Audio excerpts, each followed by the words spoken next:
There's something unusual about certain people. They walk into a room, and instantly, they feel everything. The tension between two friends, the sadness behind a smile, the energy that nobody else notices. We often call this a gift, don't we? This ability to see what others miss. But I want to suggest something different today, that this same gift might also be one of the most dangerous things you can have. I'm not talking about physical danger. I'm talking about a deeper, quieter kind of danger, the danger of seeing too clearly, of being so aware that you can no longer live in the soft illusion. That helps most people move through life in peace. Watch people at a party sometime. Really watch them.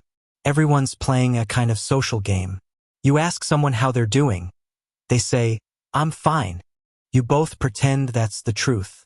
You laugh at jokes that aren't funny, nod at stories you've already heard, compliment the host, and everyone keeps things pleasant, staying safely on the surface.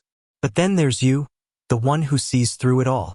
You notice the wife who flinches when her husband talks, the friend who's smiling but feels empty inside, the energy that feels off even though everyone's pretending it's not. And once you start to see these things, you can't unsee them. That's where the danger begins. Because your presence, your awareness, becomes like a mirror that others can't stand to look into.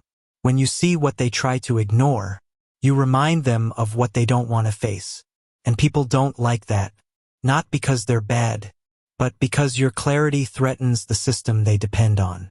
Society works like a play. Everyone has a role, the successful one, the caring parent, the loyal friend. The play only works if everyone stays in character. But if you stand up and say, "Wait, these are just roles," you break the spell, and nobody thanks you for that. The first danger, then, is isolation. Not the ordinary kind, but the loneliness of seeing reality in a way others don't. You speak a language no one else understands. You see a world nobody else can see. And the clearer your vision becomes, the more alone you start to feel. I once knew a woman, let's call her Sarah, who could read people instantly. She could sense who was honest, who was hurting, who was pretending. But that gift cost her almost everything. People felt exposed around her. They'd say, "You're too intense," or "You read too much into things," or "Can't you just relax?" But she couldn't, because awareness isn't something you can turn off. It's like asking someone who can hear perfectly to stop noticing sound. And here comes the second danger. Once you see the truth, you have to decide. Do you speak it or stay silent? If you speak, you risk being attacked, not physically, but emotionally and socially. You'll be called negative, dramatic, too sensitive. People will say you're creating problems that don't exist. But if you stay silent, if you pretend not to see what you see, you start to lose touch with yourself. Every time you ignore your own perception, you teach yourself that your truth can't be trusted. And that splits you in two. The part that knows and the part that pretends not to. That quiet kind of madness is real. I remember once sitting in a meeting where everyone was pretending things were great, and I could feel everything falling apart. When I gently suggested we talk about it, people got defensive, even angry, not because they disagreed, but because I had broken the illusion that kept them comfortable. That's the third danger. People will often turn their discomfort into blame. They'll project it onto you. They'll treat you as the problem, because you revealed a truth they didn't want to face.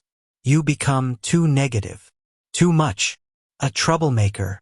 It's a way to protect their illusion, to make it seem like you're the issue, not reality.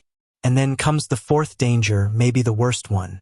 When you're constantly sensing everyone's emotions, you start to lose track of your own. You might walk into a room feeling calm, and leave feeling anxious or sad, but you can't tell if it's you or them. You start soaking up everyone's emotions like a sponge, and after a while you can't hear your own voice anymore. People who experience this say, "I feel like I'm disappearing," and they mean it, because when you take in too much, you lose contact with your own center. Now, all this might sound pretty heavy, but there is hope. The real danger isn't in seeing clearly. It's in not understanding what's happening to you. Once you realize that your perception isn't a flaw but a gift, something that simply needs guidance and boundaries, everything changes. You begin to see that you're not responsible for fixing everything you notice. You don't have to rescue everyone who's struggling or point out every truth that others refuse to see. Think of it this way. You're standing by a muddy river. You notice the water's unclear. You could jump in and try to clean it with your hands, but that only stirs up more mud. Or you could just notice it, wait, and trust that the water will clear when the time is right. That's wisdom, to see without always needing to act. When you stop trying to fix everyone, your perception actually becomes calmer and more precise. And people start feeling safer around you, because you're not demanding that they see what you see. Imagine someone who sees you clearly, knows your struggles, but doesn't try to change you. They just understand. That kind of presence feels like freedom. That's what true awareness looks like when it's balanced. Not a weapon, but a gift. You can see others deeply while still allowing them to be who they are. You're not cold or detached. You're compassionate, but not consumed. The difference is subtle but everything, between compassionate awareness and compulsive fixing. If you use your clarity to separate yourself, to feel superior or to attack others, it becomes a curse. But if you hold it lightly, see without judging, understand without forcing, then your awareness becomes light, not weight. The people who handle this gift best are the ones who learn how to stay connected to themselves, while still being open to others. They have what I'd call conscious distance. Not coldness, but healthy boundaries. And you learn that by being alone sometimes.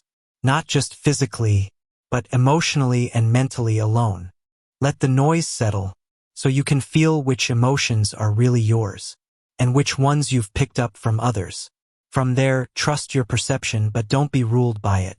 Yes, you see what's wrong in people's lives, but that doesn't mean you're meant to fix it.